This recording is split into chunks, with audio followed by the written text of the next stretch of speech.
మరి ఇవాళ ఈ ప్రెస్ మీట్ యొక్క ముఖ్య ఉద్దేశం గుంటూరు ఈస్ట్ మాజీ శాసనసభ్యులు మరి పెద్దలు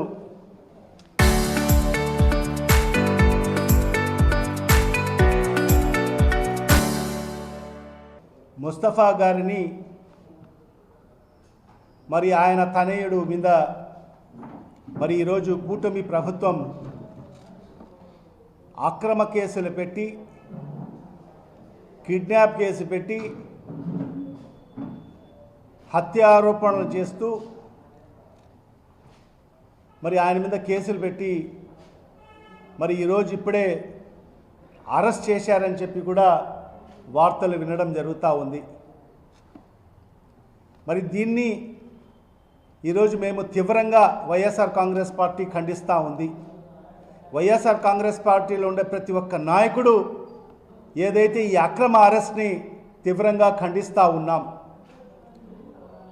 ఎందుకంటే ముస్తఫా గారు గుంటూరు ఈస్ట్ నియోజకవర్గానికి 2 పర్యాయాలు శాసనసభ్యుడిగా పనిచేయడం జరిగింది. 2014 నుంచి 19 వరకు, 19 నుంచి 24 వరకు 2 పర్యాయాలు శాసనసభ్యుడిగా పనిచేయడం జరిగింది. ముస్తఫా గారు సౌమ్యుడు, ఒక మంచి వ్యక్తి, ప్రతి ఒక్కరికి కూడా తన వంతు సహాయం చేసే గుణం కలిగిన వ్యక్తి. మరి ఏనాడు కూడా ఆయన 10 ఏళ్ల రాజకీయ చరిత్రలో ఏనాడు కూడా ఎవరిని కూడా ఇబ్బంది పెట్టిన పరిస్థితి లేదు. గుంటూరు ఈస్ట్ నియోజకవర్గంలో ఎంతవరకు కూడా ఆయన చేతనైనంతవరకు ఆ గుంటూరు ఈస్ట్ నియోజకవర్గ ప్రజలకు సహాయ సహకారాలు అందించిన వ్యక్తే ముస్తఫా గారు. సామాన్య పేద బడుగు బలహీన వర్గాలకు అందరికీ కూడా ప్రతి ఒక్కరికి అందుబాటులో ఉంటూ ఆయన చేతనైనంత సహాయం చేసిన వ్యక్తి మరి ముస్తఫా గారు. మరి అదే రీతిలో ఆయన ఒక వ్యాపారస్తుడు, పొగాకుకు సంబంధించిన పెద్ద వ్యాపారస్తుడు. మరి ఆయన వ్యాపారంలో మనందరికీ కూడా తెలిసిన విషయమే, వ్యాపారస్తులు ఎవరైనా కూడా లావాదేవీలు ఉంటాయి. మరి ఆ పొగాకు వ్యాపారంలో మరి ఆయన కొందరికి అడ్వాన్స్ రూపంలో చెల్లిస్తూ ఉంటారు. ఏ వ్యాపారస్తుడు కూడా, పెద్ద వ్యాపారస్తుడు మరి అక్కడ ఉండే రైతులకు మరి ఎవరైతే పొగాకు సప్లై చేసే వాళ్లకు ముందుగానే అడ్వాన్స్ రూపంలో డబ్బులు చెల్లిస్తూ ఉంటారు. మరి ఆ పంట వచ్చిన తర్వాత ఆ మధ్యవర్తులు అందరూ కూడా మరి ఆ పొగాకును తీసుకొచ్చి వాళ్లకు సప్లై చేస్తూ ఉంటారు. ఇది వ్యాపారంలో ఎక్కడ కూడా జరిగే పరిస్థితి. మరి అలాంటిది ముస్తఫా గారు మరి వాళ్ళ కుటుంబీకులు అందరూ కూడా చెప్తున్నది ఏంటంటే, మరి ఎవరైతే ఇతని మీద కేసు పెట్టారో మరి అతనికి ముస్తఫా గారు పొగాకు సప్లై చేసే దానికోసం ఆయనకు అడ్వాన్స్గా డబ్బులు చెల్లించడం జరిగింది. మరి ఆయన ఆ పొగాకు వచ్చిన తర్వాత మరి ఎవరైతే డబ్బులు తీసుకున్నాడో ఆ వ్యక్తి మరి అతనికి ముస్తఫా గారికి ఆ పొగాకు సప్లై చేయలేదు. మరి అనేక సందర్భాల్లో విన్నవించినా కూడా ఆయన సప్లై చేయకోకుండా, ఆ డబ్బులైనా రిటర్న్ చేయకోకుండా మరి ఇతరులకు ఆయన సప్లై చేస్తూ ఉంటే మరి వీళ్ళు ఏం చేశారు, మరి ఏదైతే ఆయన సప్లై చేస్తున్న లారీలను నిలబెట్టి మరి ఆ లారీలను తీసుకొని పోయి మరి పెదకాకాని స్టేషన్లో మరి పోలీసులకు అప్పచెప్పడం జరిగింది. ఇక్కడ మనం వినాల్సింది ఏంటంటే, ఇతనేది లా అండ్ ఆర్డర్ చట్టాన్ని అతని చేతుల్లోకి తీసుకోలేదు. మరి ఎవరైతే ఇతరులకు అక్రమంగా సప్లై చేస్తున్న ఆ లారీలను నిలుపుదల చేసి మరి ఆ లారీలను తీసుకొచ్చి పెదకాకాని పోలీస్ స్టేషన్లో మరి అక్కడ అప్పచెప్పడం జరిగింది. మరి ఎక్కడైనా పోలీస్ స్టేషన్లో అప్పచెప్తే మరి వీళ్ళు కంప్లైంట్ కూడా చేయడం జరిగింది. మరి అలాంటి పరిస్థితుల్లో పోలీసులు ఏం చేయాలి? మరి ఎవరైతే డబ్బులు తీసుకొని మరి అతనికి సరుకు సప్లై చేయలేదో అతని మీద కేసులు పెట్టాలా? మరి ఈరోజు ఈ కూటమి ప్రభుత్వంలో మనం చూస్తూ ఉంటే రివర్స్ కేసులు జరుగుతూ ఉన్నాయి. రివర్స్ కేసులు మనపైనే వేసేసి ఈరోజు మన పార్టీ నాయకుల్నే ఇబ్బంది పెట్టే కార్యక్రమాన్ని మరి ఈరోజు ఈ కూటమి ప్రభుత్వంలో మనం చూస్తూ ఉన్నాం. దానికి ఇప్పటికీ అనేక ఉదాహరణలు ఉన్నాయి.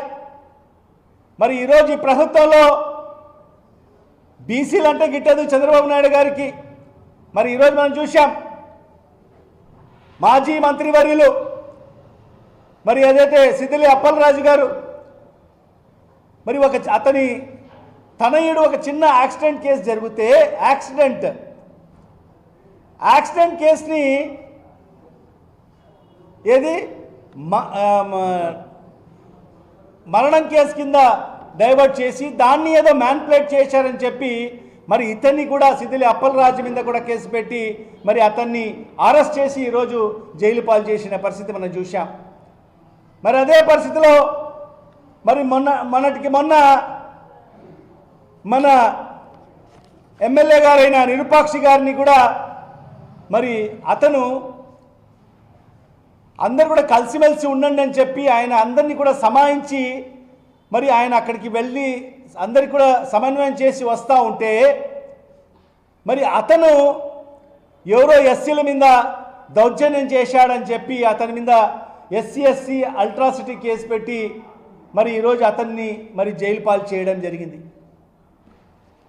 మరి అదే రీతిలో మరి ఈరోజు ముస్తఫా గారిని కూడా మరి వాళ్ళ తనయుడిని కూడా అక్రమ కేసులు పెట్టి ఈరోజు అతన్ని అరెస్ట్ చేశారని చెప్పి ఇప్పుడే వార్తలు వినడం జరిగింది. మరి ఈరోజు ఈ కూటమి ప్రభుత్వంలో మరి ఎక్కడైనా లా అండ్ ఆర్డర్ ఉందా అని చెప్పి ఈ సందర్భంగా నేను ప్రశ్నిస్తున్నాను. ఈ రాష్ట్రంలో రెడ్ బుక్ పరిపాలన కొనసాగుతూ ఉంది.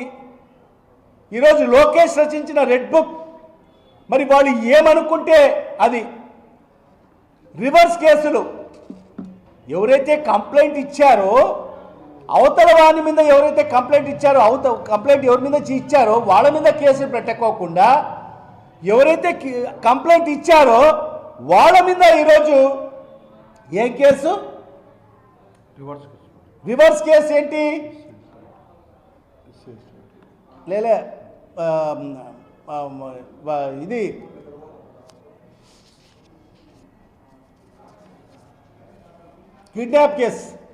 కిడ్నాప్ కేసు మరియు ఆ రకంగా మరి వాళ్ళ కుటుంబాన్ని అంతా కూడా ఇబ్బంది పెట్టే కార్యక్రమాన్ని మరి ఈరోజు ఈ కూటమి ప్రభుత్వంలో చూస్తున్నాం. దీన్ని తీవ్రంగా మేము ఖండిస్తున్నాం. ఎందుకంటే ఇవాళ ఒకటే ఈ కూటమి ప్రభుత్వంలోనే నారా చంద్రబాబు నాయుడు గారికి కానీ మరి ఈరోజు లోకేష్కి ఒకటే చెప్తున్నాం. ఈరోజు మీ సమయం ఉంది, ఈరోజు మీ చేతుల్లో అధికారం ఉందని చెప్పి ఈరోజు అధికారాన్ని దుర్వినియోగం చేసి మరి ఈరోజు పోలీస్ వ్యవస్థల్ని అడ్డుకు పెట్టుకొని మరి ఈరోజు పోలీసుని అడ్డు పెట్టుకొని ఈరోజు మా నాయకుల మీద ఈరోజు అక్రమ దొంగ కేసులు బనాయించి ఈరోజు జైలు పాలు చేస్తున్నారు. ఖచ్చితంగా రేపు అనేది ఓ రోజు వస్తుంది. మరి మన ప్రభుత్వ అధికారంలోకి వచ్చిన తర్వాత ఇవాళ నేను అధికారులకు అందరు కూడా ఒకటే చెప్తున్నా, పోలీస్ అధికారులకు అందరు కూడా ఒకటే చెప్తున్నాం. ఎందుకంటే ఈ ప్రభుత్వాలు వస్తుంటాయి పోతుంటాయి. ఈ ప్రభుత్వాలు శాశ్వతం కాదు. 5 ఏళ్లలో మళ్ళీ ఇంకొక ప్రభుత్వం వస్తుంది. ఖచ్చితంగా రేపు 2029లో మా ప్రభుత్వం అధికారంలోకి వస్తుంది. అధికారులు మాత్రం మీరే ఉంటారు. కాబట్టి అది గమనించుకొని న్యాయం అన్యాయం ఏ రకంగా ఉంది అని పరిశీలించి మరి న్యాయం చేయమని చెప్పి కూడా ఈరోజు అధికారులకు అందరికీ కూడా హెచ్చరిస్తున్నాను. లేని పక్షంలో మీరందరూ కూడా ఇబ్బందులు పడే పరిస్థితి ఖచ్చితంగా రాబోతుంది. ఎందుకంటే మా నాయకుడు చెప్పాడు, ఖచ్చితంగా రేపు మన ప్రభుత్వం వచ్చిన తర్వాత మరి ఎక్కడ సప్త సముద్రాలు ఉన్నా కూడా వదిలిపెట్టే పరిస్థితి ఉండబోదు. ఎవరైతే ఈ ప్రభుత్వానికి తల ఒగ్గి ఈరోజు ప్రజాప్రతినిధులు తల ఒగ్గి ఊడిక కాసి ఈరోజు మన నాయకుల మీద అక్రమంగా దొంగ కేసులు బనాయిస్తున్నారో మరి ఆ అధికారులకు హెచ్చరిస్తున్నాం. ఖచ్చితంగా తస్మాత్ జాగ్రత్త. మా ప్రభుత్వ అధికారులకు వచ్చిన తర్వాత ఖచ్చితంగా న్యాయం ఉందా మీరందరికీ కూడా దోషులుగా నిలబడాల్సిన పరిస్థితి ఏర్పడుతుంది. ఖచ్చితంగా మీకు దోషులుగా నిలబెట్టి మరి చట్టపరమైన చర్యలు కూడా చేపడతామని చెప్పి కూడా ఈ సందర్భంగా హెచ్చరిస్తున్నాము. ఖచ్చితంగా ఇవాళ ముస్తఫా గారి కుటుంబానికి జరుగుతున్న అన్యాయం మరి చూస్తున్నాం. గత 4-5 రోజులుగా మరి ఆ కుటుంబాన్ని ఏ రకంగా వేధిస్తున్నారు. మరి విచారణని పేరు చెప్పుకొని ఇన్వెస్టిగేషన్ ఆఫీసర్ అని చెప్పి ఒక డిఎస్పీ ఏలూరు నుంచి సమయం సందర్భం లేకోకుండా, ఎక్కడ అరెస్ట్ వారెంట్ లేకోకుండా, అరెస్ట్ వారెంట్ కూడా లేకోకుండా ఇంట్లో అర్ధరాత్రి వచ్చి మరి ఆ కుటుంబ సభ్యుల్ని మరి ఏ రకంగా ఇబ్బంది పెడుతున్నారు అంటే మైనార్టీలు అంటే అంత చులకనా అని చెప్పి ఈ సందర్భంగా నేను ప్రశ్నిస్తున్నాను. మరి ఈరోజు ఈ చంద్రబాబు నాయుడు గారి ప్రభుత్వం ఈరోజు కూటమి ప్రభుత్వంగా ఈరోజు బీజేపీతో జత కట్టడం వల్ల మరి ఈరోజు మైనార్టీలకు భద్రత లేకపోయిందని చెప్పి కూడా ఈ సందర్భంగా నేను తెలియజేసుకుంటున్నా. అనేక సంఘటనలు మనం చూశాం ఈ 2 సంవత్సరాల కాలంలో. మరి అనేక మైనార్టీల మీద దాడులు. మరి ఈరోజు ఒక మాజీ శాసనసభ్యుడికే భద్రత లేకపోతే సామాన్యమైన ప్రజలకు ఏ రకంగా ఈ రాష్ట్రంలో భద్రత ఉంటుందని చెప్పి కూడా ఈ సందర్భంగా నేను ఈ కూటమి ప్రభుత్వ పెద్దలకు నేను ప్రశ్నిస్తున్నాను. మరి ఇవాళ ఖచ్చితంగా ప్రజలందరూ కూడా గమనిస్తున్నారు. మరి సమయం సందర్భం వస్తే ఖచ్చితంగా ఈ ప్రభుత్వానికి నూకలు చెల్లే రోజులు దగ్గర పడ్డాయి. మరి ప్రజలు ఖచ్చితంగా ఓటు రూపంలో సమాధానం చెప్తారు. రేపు స్థానిక సంస్థల ఎన్నికలు జరగబోతాయి.